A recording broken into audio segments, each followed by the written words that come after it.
nongeye kubasuhuza kandi bahaye ikaze mwebwe dukunze kubana mu biganiro bitandukanye bikunda gutambuka nga kuri icano.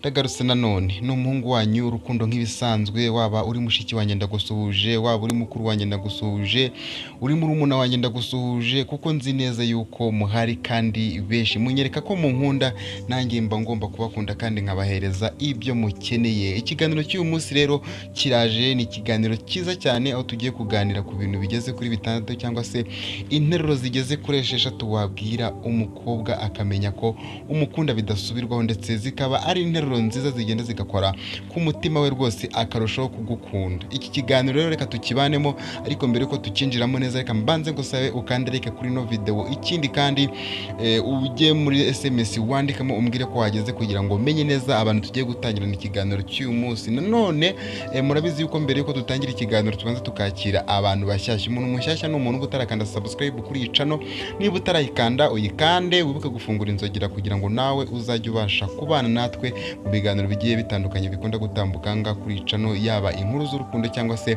n'ibindi biganiro byubaka urukundo cyangwa se society muri rusange. Hano intego yacu ni ukubaka umuryango kandi umuryango uhamye. Ubwo rero niba ufite umukobwa ukunda, ndakwinginze kugira ngo kino kiganiro tugitangirane ndetse tuze kugisozanya, kandi namwe bakobwa muratumiwe, ntabwo muhejwe n'undi muntu wese, muze twibanire muri iki kiganiro kuko nzi neza ko niba ukeneye kubaka urukundo, aya magambo cyangwa se izi message ugomba kuba wamwandikira mbere yuko by'umwihariko ajya kuryama. Ni message nziza cyane, ni amagambo agenda akamukorera umuti ndetse ijoro ryose akarara gutekereza, by'umwihariko n'urukundo ruriyongera. Ubwo rero reka duhere ku nteruro ya mbere tuze gusoreza ku nteruro ya gatandatu ariyo ya nyuma. Ikintu cya mbere ugomba kumubwira ndetse kuri uyu mugoroba nuko ukwiriye kumubwira uti iri joro ndarara nkurota. Iyi ni message nziza cyane umwohereza ku mugoroba mbere yuko ari buze kuba afata akanya ko kuruhuka, ndetse iyi nteruro wayimubwira cyangwa se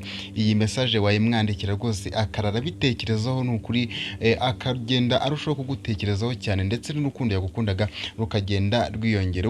Ubwo rero niba ufite umuntu ukunda cyangwa se niba ufite umukobwa ukunda, nturara utamubwira ijambo kuko riramuremera ndetse rimukorera umuti akarara ameze neza cyane. Hano hari ibintu byinshi cyane dukwiriye guhindura, ndetse mu bintu tugomba guhindura rero n'igihe kirimo. Niyo mpamvu tuzajya tugenda dukubita tubangura kugira ngo ikiganiro cyacu ntikize gutinda kandi kize kuba kirimo ubuhanga bwinshi bugiye butandukanye. Reka turebe kundi message ya kabiri ukwiriye kuba wamwandikira.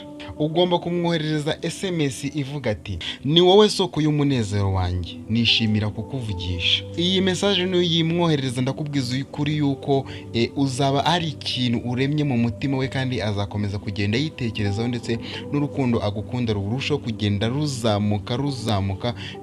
Mbese muri makeya uba uri kugenda ugira ibintu ugenda umuremamo, urukundo yagukundaga rukarushaho kugenda rwiyongera, kuko izi message nakubwiye yuko iyo uzimubwiye ziragenda zikakangura ubwonko bwe, ukagenda urushaho kugenda wisanzura muri we. Ariko nanone niba wiyemeje kugiye kumwohereza iyi SMS, ugomba gutekereza yuko akenshi utu tuntu uzajya ugenda uduteramo, kuko mu bintu birushaho kugenda bimumotiva kugenda yumva agukunda nabyo biri mu bwumva. Rero hagezeho ukazajya utangira kugenda ubigabanya, uba uri kugenda umwicira umunsi. Bishatse kuvuga iki rero? Niba ufite umukobwa ugomba kujya ubwira aya magambo, ugomba kuyamubwira kandi ukabigira intego ukajya ubimubwira, kuko ntabwo ari ibintu bigoye, ntabwo ari inyama uba ugiye kumugura, usibye ko nazo kuzimugura atari ikosa, ariko ibi bintu byo ntabwo bihenze cyane, kuko birashoboka cyane ko mwaba muri kuganira kuri WhatsApp, Facebook, message bisanzwe, cyangwa se kuri Instagram cyangwa se kuri TikTok. Ubwo ngubwo aho mwaba muri kuganira hariho hose uba ugomba kugerageza ukamubwira aya magambo cyangwa se ukamwoherereza izi SMS, kuko zimukorera umuti akagenda arushaho kugenda akwiyumvamo, urukundo rukarushaho kugenda rukura cyane. SMS ya gatatu ukwiriye kuba wamwandikira, ushobora kumwandikira umubwira uti ndifuza kukumva nkureba video mbere yuko njya kuryama. iyi SMS iyo ayibonye abibonamo ko rwose umuha agaciro kandi ko umukunda by'ukuri ndetse uri seriye mu rukundo, nta bintu by'imikino ufite. Abiha agaciro ndetse iyi SMS iramufasha cyane. Ubwo rero niba ufite umukobwa ugomba kuba wabwiye yuko umukunda akubwira ko agukunda mukaba muri mu rukundo, iyi SMS ugomba kumwohereza mbere yuko ajya kuryama. Iyi ngiyi ntikaburemo. Tudatinze reka tujye kuri SMS ya kane ukwiriye kumwohereza. Birashoboka cyane yuko mwaba mukorana, mwaba mwigana, cyangwa se uko biri kose mu gitondo akaba hari ahantu muzahurira. Ushobora kuba wamwandikira uti sinjye mbona bukeye nkabona iseko yawe. Iyi ni SMS nziza umwandikira, nayo ikamunezeza mu mutima wiwe ndetse akarara ameze neza, kuko abatekereza ko uko biri kose ufite amatsiko yuko nimuzacya muzabonana ndetse bikagushimisha. Ni message nziza cyane igenda ikamufasha kandi igaragaza neza yuko urisiriye mu rukundo, nta mikino ufite, uzi icyakuzanye mu rukundo.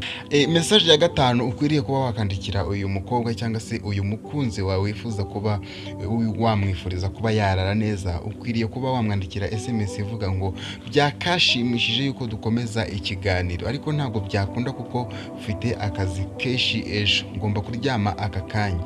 Iyi ni message nziza cyane ituma ayitekerezaho ijoro ryose ndetse bikanagaragaza yuko uri umwizerwa mu rukundo. Ikindi kandi abona yuko ejo hazaza ari heza, utekereza ibintu byagutse, binamushimisha cyane rwose iyo umubwiye iyo SMS. Ubwo rero icyaba cyiza, niba ufite umukobwa ugomba kuganiriza cyangwa se ugomba kuba wakandikira message mbere yuko mujya kuryama, iyi SMS ugomba kuyimubwira by'umwihariko, ukayimubwira muri cya gihe ibindi byose wamaze kubimubwira, nyine umeze nkaho uri kugenda umusezera.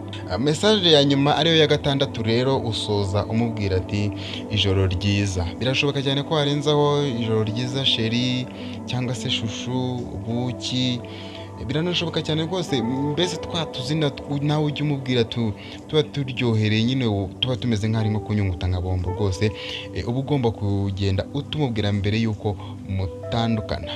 Wakoze cyane, ndagukunda wowe twabanye muri iki kiganiro tukaba dusozanyije. Imana iguha umugisha kandi mu by'ukuri mbikuye ku mutima ndagukunda. By'umwihariko wowe wamaze gukanda subscribe hanga kuri iyi channel, warakoze kandi nawe wankoreye umuti. Buriya umunsi umwe hari igihe Imana izabigenza neza tukabonana rwose, nkagukubita ikintu cy'ikibombbo ukakinyungutura rwose, ukumva ko gukanda subscribe rwose byari ingirakamaro kuri wowe. By'umwihariko rero ndabashimiye cyane mwebwe twabanye muri iki kiganiro.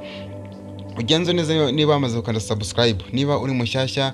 Hanyuma ikindi none, niba utakanze like uyikandeho, mujye hasi mukubitemo ibintu by'ibikomenti rwose, twikomeze mujye mutanga ibitekerezo. Ikindi kandi niba aricyo wifuza ko twazakubwiraho muri video ikurikira, nabyo biremewe kuba ubwo bufasha wabusaba, kuko hano ni muri ba boss banjye kandi ndabakunda cyane by'umwihariko. Mwakoze, Imana ibahe umugisha. Bye, durire mu yindi video.